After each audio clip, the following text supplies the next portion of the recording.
Hello America, I'm Mark Levin, and this is LevinTV, part of our Best Of series. We're doing 3 programs on something that means a lot to me and you and so many of us here, dogs.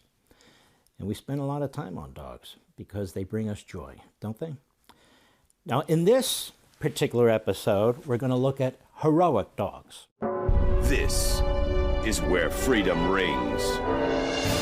If you believe in America, if you believe in the Constitution empowers us. It's a new day. America's back. America's back, and America's going to get strong again. We're going to defend America, and we're going to defend our interests. Liberty's voice, Levin TV. We began this show 5 years ago. You believe that? 5 years ago. We used to do some things like have stories about dogs and so forth, and we've decided in the middle of all this, the virus pandemic and the Biden pandemic, that we will do a little bit more of that. And so rather than save it for the end of the show, I figure let's begin the show. And take a look at this. This is really heartwarming. Go. In October of 2020, I adopted a beautiful German Shepherd.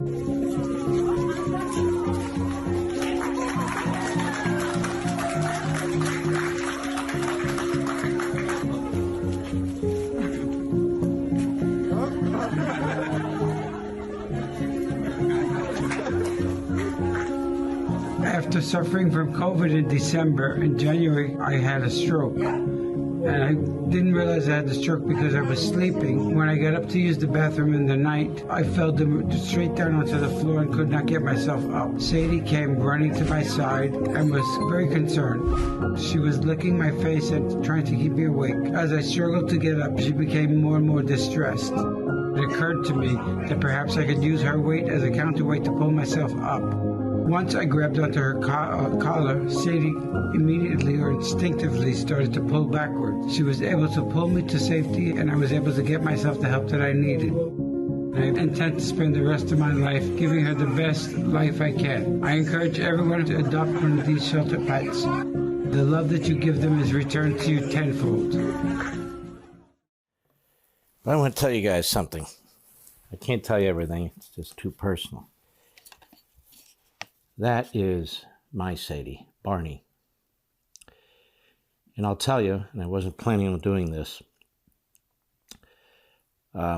we had lost our dog Pepsi about 6-8 months earlier, and I was extremely down. I'm no doctor, I'm no expert, but I feel I was quite depressed. And I was alone. And so I went to this adoption with the group that I am very fond of, Lost Dog and Cat in Virginia. And they had these weekly adoptions. And I went with my friend Eric, who was a boyhood friend of mine, and he has 2 or 3 dogs at the time. And we were looking over all the dogs. I was just not looking to adopt any dog. I went there to contribute, to encourage other people to adopt. I'm not sure why I went there. Like I said, I was by myself. I was writing one of my books, and off the top of my head, I'm trying to remember. I think I was finishing Emeritopia, as a matter of fact, because it was a little over 9 years ago. And my buddy Eric was on the floor with this little white or off-white dog. And he clearly wasn't a purebred. He wasn't a puppy, but he was young. And he picked him up and cuddled him, and he was licking and seemed ever so slightly stressed that it was an odd environment for him. And I said to the head of the organizations there, a dear friend of mine, Pam, I said, "How long have you had this dog?" She said, "Really? We've had him like 4.5 weeks. I said, "And nobody's clearly adopted him, didn't bring him back or anything?" She said, "No." So Eric called his wife and said, "Could we get the dog? You already had 3. And she said, "No, 3's pretty good. That's enough." And I said to Pam, I said, "The problem is you haven't given him a good haircut." So I gave her some money. I said, "Let's get him a good haircut." But he kept weighing on me, this dog. Why was he there 4.5 weeks? What was his history? What was his background? he seemed so out of place there, like, what am I doing here? And so a couple days passed, and I called Pam, maybe one day passed, and I said, you still have that dog? She said, yes. I said, well, I want that dog. She said, really? That dog's the luckiest dog in the world. I said, no. I'm the luckiest guy in the world. I want the dog. So we went to pick him up at a vet. He'd been neutered. They figured he was about 2.5 years old. He had a beautiful new haircut. And we brought him home. And that night, I had made a little bed for him next to my bed. And I put him in the bed. And I'd say 60 seconds later, he jumped on the bed. I said, all right, buddy, this is where you sleep next to me every night. I didn't much like the name somebody had given him, Roscoe. And so I called my kids, and they gave me a number of suggestions for names, and I looked at them and I said, you know what? You're Barney, my little Barney. And that's what he became, my little Barney. And then I found out the history. Somebody dropped him off at a pound. It was a kill pound in rural Virginia, Staunton, Virginia. And he was about to be executed with 6 or 7 other dogs. And my friends at Lost Dog and Cat had, taken a van to these various places. And still in some places like Georgia, they have these little gas chambers where they gas the dogs. This I don't understand. It's sickening to me. But they saved these 6 or 7 dogs and brought them back, and he was one of them, thank God. And when he passed away, I did some more research. I had his original collar. I have them on my desk. I have the original paperwork. I have it on my desk. And apparently some woman dropped him off, either because she was ill or she was tired of him or couldn't afford it. I don't know why. But it was to my great benefit. He was potty trained. He was an absolute joy. And again, I was alone, and he would sit at my feet when I was writing my book. He would bark at the deers in the back, the deer rather. He would bark at the postman. Wouldn't hurt a soul, wouldn't bite anybody. You guys remember him, right? Uh-huh. He was the happiest, most joyous little creature. And so when I see this, and that dog is wagging his tail, I get it.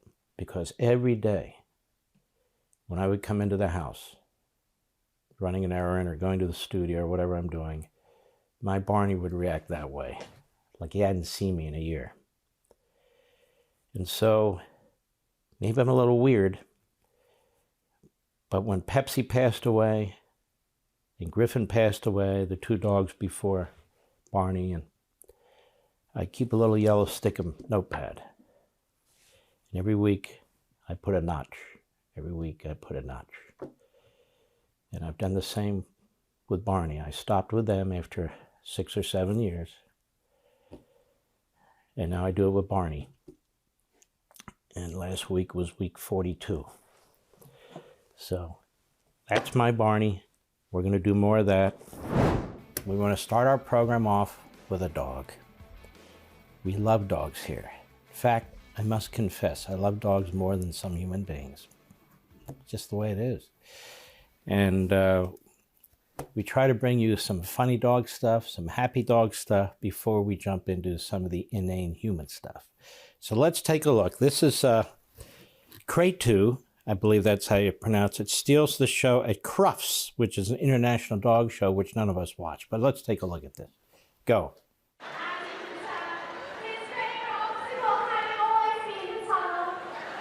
He's not coming out. Well, I'd love to tell you who this dog is, but I haven't got a clue, if I'm honest with you. But we'll do our best, as always, Graham. I think it's another farewell performance. Another cameo. Yeah, I think it is. Oh, he's having a good time. Bit of a tunnel block up. Leave the best till last, leave the prime entertainers to close the show. That's an old show business maxim, and that's what we're getting here today in the rescue dog. These Brits are not happy. It's a rescue dog. It's what we call a mutt. Oh, yeah, there we go. That's right. Guess which end I'm going to come out of the tunnel. Don't fancy that jump at all, nor that one.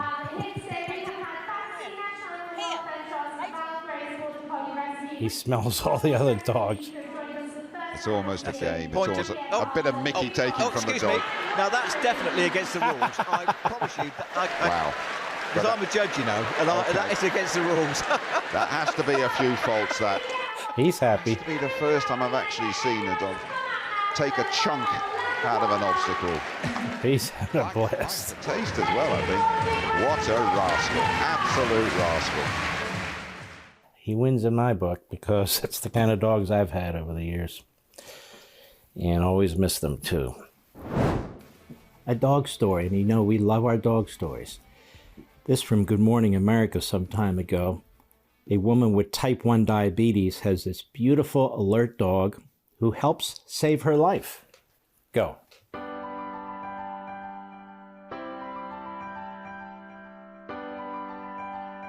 A diabetic alert dog helps you manage your diabetes and your blood sugar, and that they can smell when your blood sugar goes too high or too low.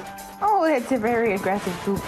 The ideal diabetic alert dog will let you know before it gets too high or too low. Good boy.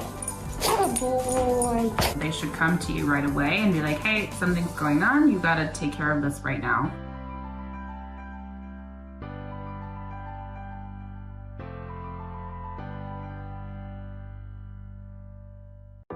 This is what Corey does if I faint from a low blood sugar.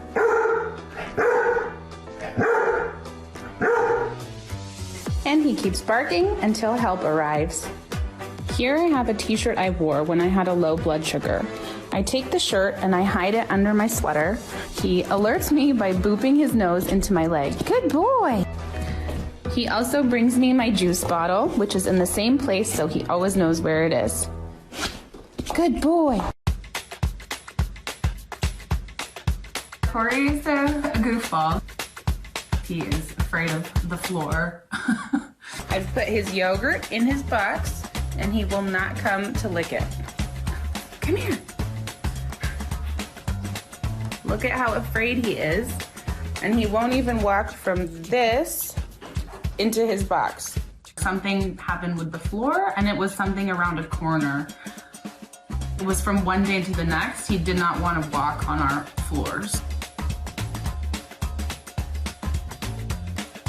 So I talked with my trainer here, and she's like, well, why don't you try putting on like his winter shoes for the snow, that they don't cut their feet and everything. And we put them on, and it was like ting, like magic, like, oh, I'm walking, like, yeah, this is great. I'm not scared anymore at all. So he wears shoes and socks.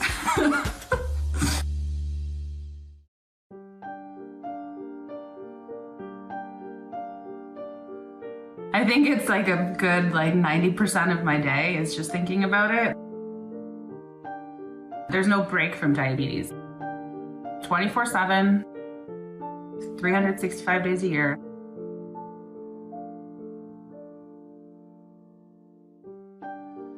I definitely developed more anxiety the older I get, and definitely depression.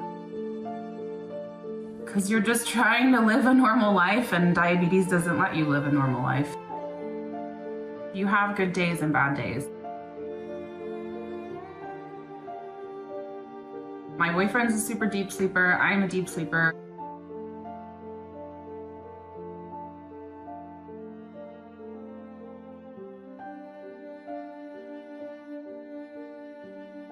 All right, I want to ask my doctor about a service dog.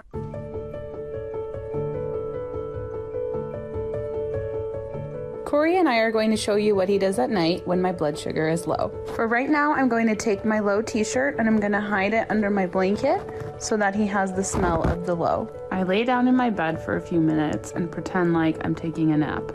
Then he boops me until I wake up.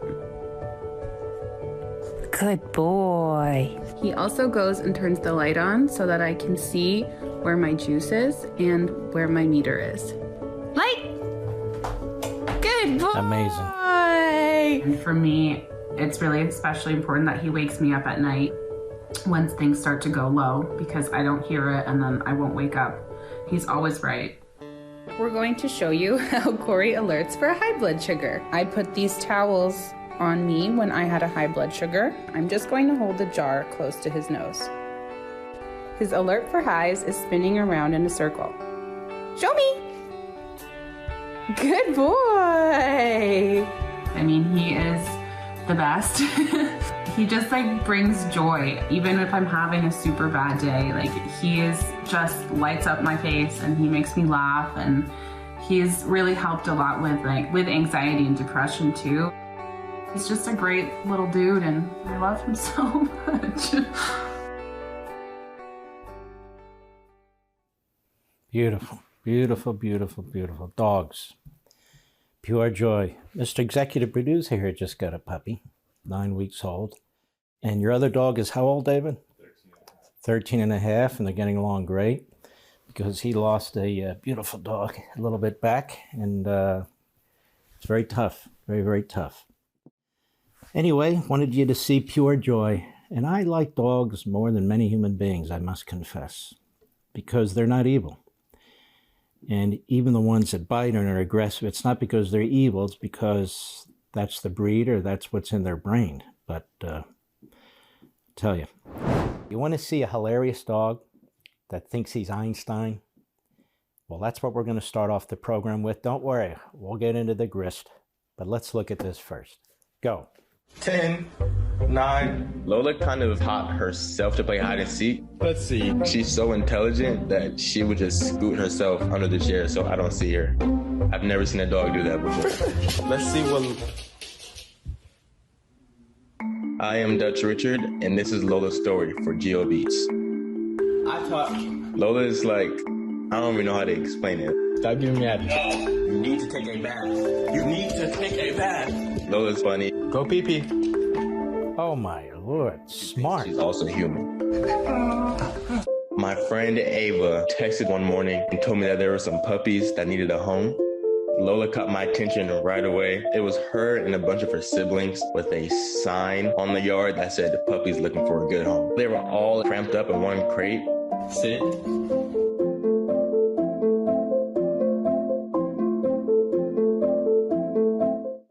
Lola's really smart. How do you even look at me the whole time and know where the button is? Bet you can't do it again. Oh, what do you want to do? 10, 9. I hope Lola's not under the chair. Wow, I don't see anything. Lola under here? Let me move the chair back a little bit more. I saw that advanced dogs talking to their owners using buttons. I ordered the 4 buttons. I'll play with her for a little bit, and then I'll kind of take the toy away, and then she will have to try to navigate. Every time she hit the play button, I would give her toy back. Her least favorite button would probably be the bath button. Lola, wait. Ever since she was a baby, she doesn't like that. You need to take a bath. I can't say the B word around Lola, but she needs to take another. Oh, Lola, how'd you even know what I was talking about? Her favorite button is the treat button. No, I said what I said. This button has taken over. Lola has gone a week without the treat button. Lola and her siblings, they all went to a good home.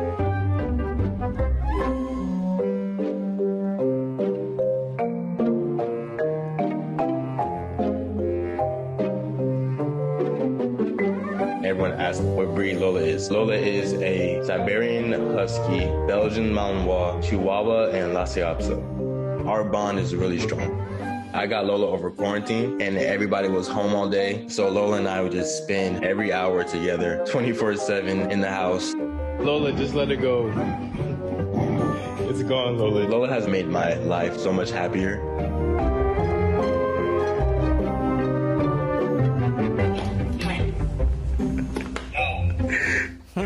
You'll learn your lesson. That is amazing. And that Lola is just a fabulous dog. Fabulous dog. And look at the bond. Look at the relationship. I've had that with my dogs too. A couple of them were geniuses too, but all just full of joy. The other morning, Dana Perino was there with her new dog, Percy, a puppy. She was there with the three wonderful hosts there, and Kilmeade, and mentioned that, you know, Mark Levin wrote a book about a dog too, and he's into dogs too. Oh, God knows I am. I surely am. We love our dogs, don't we? I do. So let's take a look. Go. That is hilarious.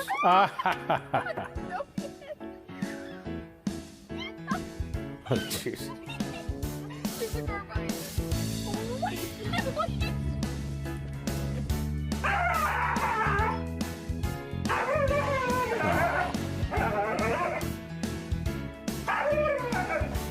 Happy.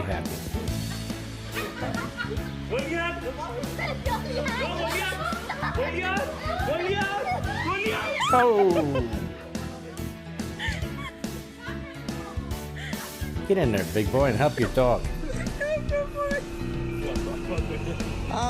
Excuse me, sir. Do you know how to get to the beach? Is it over there? That's funny. Have a good night.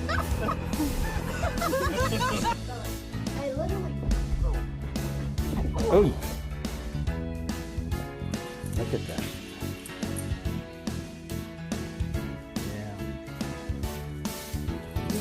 Oh! No. You're not allowed inside of that. No. Out. Uh-oh. Out. What's he got there? Found it. Out. A rock. Oh. Oy. Oh, poor Chihuahua. Overweight, too, like most of them are. Ours always were. And Mom and Dad kept feeding him. There he goes.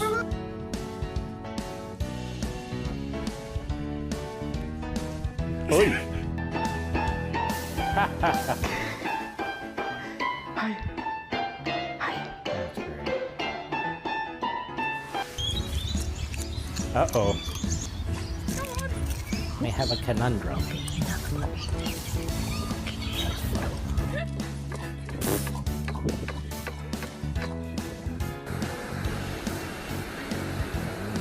What do you do, catch a fish? Oh, playing ball. Look at that. That's really smart. Hey. Another smart one. Look at Hey. this. He likes ice. Or she. You're making a mess, bro. Meow. Oh, my Atlanta. That's beautiful. Thank you. That's wonderful. Thanks to the folks here, the crew here for finding it. Doesn't that change your whole attitude? It does for me. I can watch that for 35 minutes. But unfortunately, we must press ahead.